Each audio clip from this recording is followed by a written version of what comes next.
A stone struck his shoulder. Then another hit his temple. Shadow stood motionless at the edge of the town square. A circle of boys closed in, their laughter sharp and rhythmic, echoing against the surrounding storefronts. They threw again. A jagged rock grazed his cheek, leaving a thin line of red. He did not flinch. He did not raise his arms to shield his face. The crowd of townspeople watched from the periphery, some jeering, others turning their heads to avoid the sight. Shadow squeezed his eyes shut, his breath hitching in his chest. He turned his face toward the darkening sky, shouting into the noise. "You do not understand. I am calling my kin from the stars." The boys paused for a heartbeat, then erupted into louder jeers. Another volley of stones pelted his chest and head. He ignored the pain, his posture rigid. He stood as an island in the center. He walked with a sudden, singular purpose toward the looming silhouette of the abandoned clock tower. Shadow reached the base of the clock tower. The structure loomed above, a jagged skeleton of brick and rotting timber. He found the fire escape, a vertical ladder of corroded iron bolted to the wall. He grabbed the bottom rung. It groaned, shifting under his weight as the rusted bolts groaned in their sockets. He pulled himself up, his fingers sliding against the rough, flaking metal. Every movement sent a jolt of pain through his shoulders where the stones had struck. He climbed, his boots finding purchase on the narrow, slick steps. Halfway up, a section of the iron grating buckled. He lunged for the next rung, his palm scraping against a jagged edge of rust. Blood smeared across the iron, dark and thick. He did not stop to look down. He focused only on the next grip, the next step, the next pull. His breath came in ragged, shallow gasps that burned his throat. The wind whipped around the tower, catching his hair and pushing against his frame. He reached the final landing, his muscles trembling with the effort. He hauled his body over the parapet, collapsing onto the flat, gravel-covered roof. Shadow stood at the edge of the gravel roof. The wind pulled at his frame, threatening to tip him over the side. He took one step, then another, until his boots rested on the narrow, crumbling ledge that circled the clock tower. He looked down. The town square was a sea of upturned faces. The boys who had thrown stones were still there, but their laughter had died in their throats. They stood frozen, their mouths slightly open, eyes fixed on the small figure swaying hundreds of feet above the cobblestones. A woman in the crowd clutched her neighbor's arm, her knuckles pale. The jeering had stopped entirely. In its place, a low, nervous murmur rippled through the square, growing into a collective, uneasy hum. People backed away from the base of the tower. The silence was heavy, broken only by the distant, rhythmic ticking of the tower's internal gears. Shadow did not look back. The mockery that had defined the afternoon vanished, replaced by the sharp, sudden realization of a life hanging in the balance. Officer Miller shoved through the perimeter tape, his boots striking the cobblestones with heavy, rhythmic force. He stopped, his gaze snapping upward to the narrow ledge. The sight of the boy swaying against the sky triggered a sharp, cold memory. He saw the school lockers again, felt the phantom pressure of hands against his chest, and heard the familiar cadence of cruel laughter. The air in the square grew thin, vibrating with the same suffocating tension he had known decades ago. He did not call out, he did not signal the others. He turned toward the tower entrance, his jaw set. He pushed the heavy oak door open, the hinges screaming in protest. Inside, the air smelled of dry rot and stagnant dust.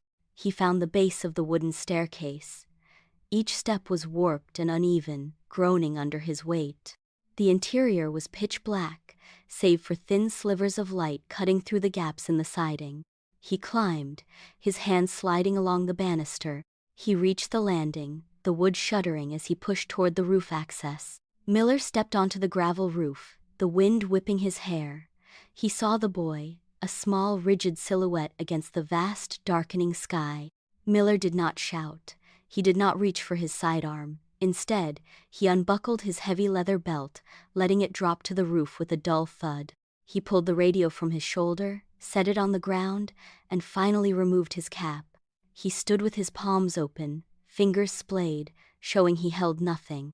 He took a slow, deliberate step forward, his boots crunching on the loose stone.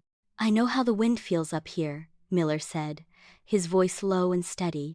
20 years ago, I stood on a bridge just like this. I looked down at the water and thought it was the only way to stop the noise. He stopped 10 feet from the ledge. His eyes were locked on the boy, searching for any sign of recognition.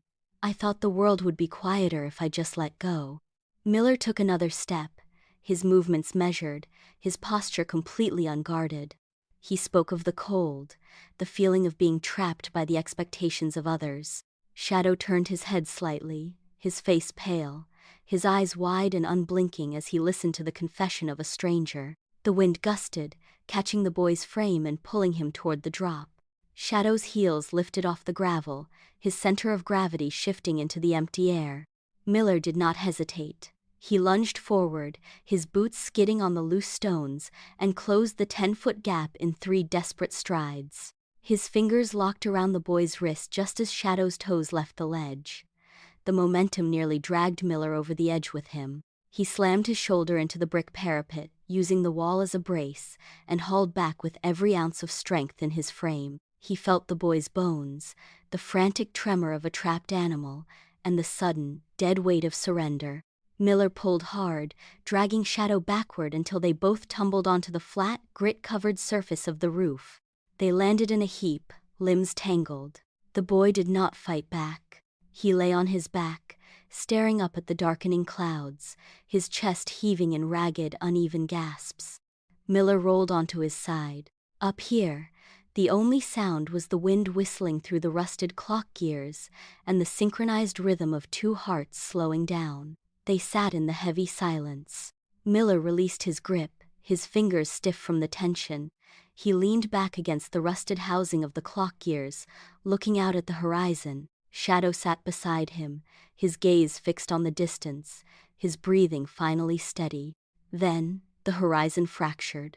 A point of violet light ignited in the clouds, pulsing with a rhythmic, low-frequency thrum that vibrated through the gravel roof and into their bones. It was not a star or a flare, it was a tear in the fabric of the night. The light expanded, casting long, unnatural shadows across the rooftops. It began to descend, moving with a deliberate, haunting grace that ignored the wind. Miller stood up, his boots scraping against the metal, his eyes wide as he tracked the trajectory of the glow. It grew brighter, turning the dark clouds into a swirling vortex of neon and static. The air around them grew heavy, charged with ozone and a static electricity that made the hair on their arms stand up. Shadow rose to his feet, his face illuminated by the blinding, rhythmic flash. The light dipped lower, hovering just above the tower, bathing the entire district in a surreal, pulsating radiance that silenced the city below. The sun climbed over the horizon, hitting the clock tower with a harsh, unforgiving light. The roof was empty. No footprints remained in the grit, no signs of a struggle, no evidence that anyone had been there at all. Down at the curb, the patrol car sat in the exact spot where Miller had left it. The driver's side door was unlocked, hanging slightly ajar. The engine was cold, the metal hood radiating no heat, and the radio inside was silent, its display dark. A few townspeople walked past, their pace slowing as they noticed the abandoned vehicle. They looked up at the clock tower, squinting against the glare, but the ledge was bare. No one stood there, no one shouted. The square, usually filled with the noise of the morning commute, felt hollow. A woman stopped near the car, reaching out to touch the cold door handle before pulling her hand back. She looked toward the tower, then back at the empty street. The boy was gone.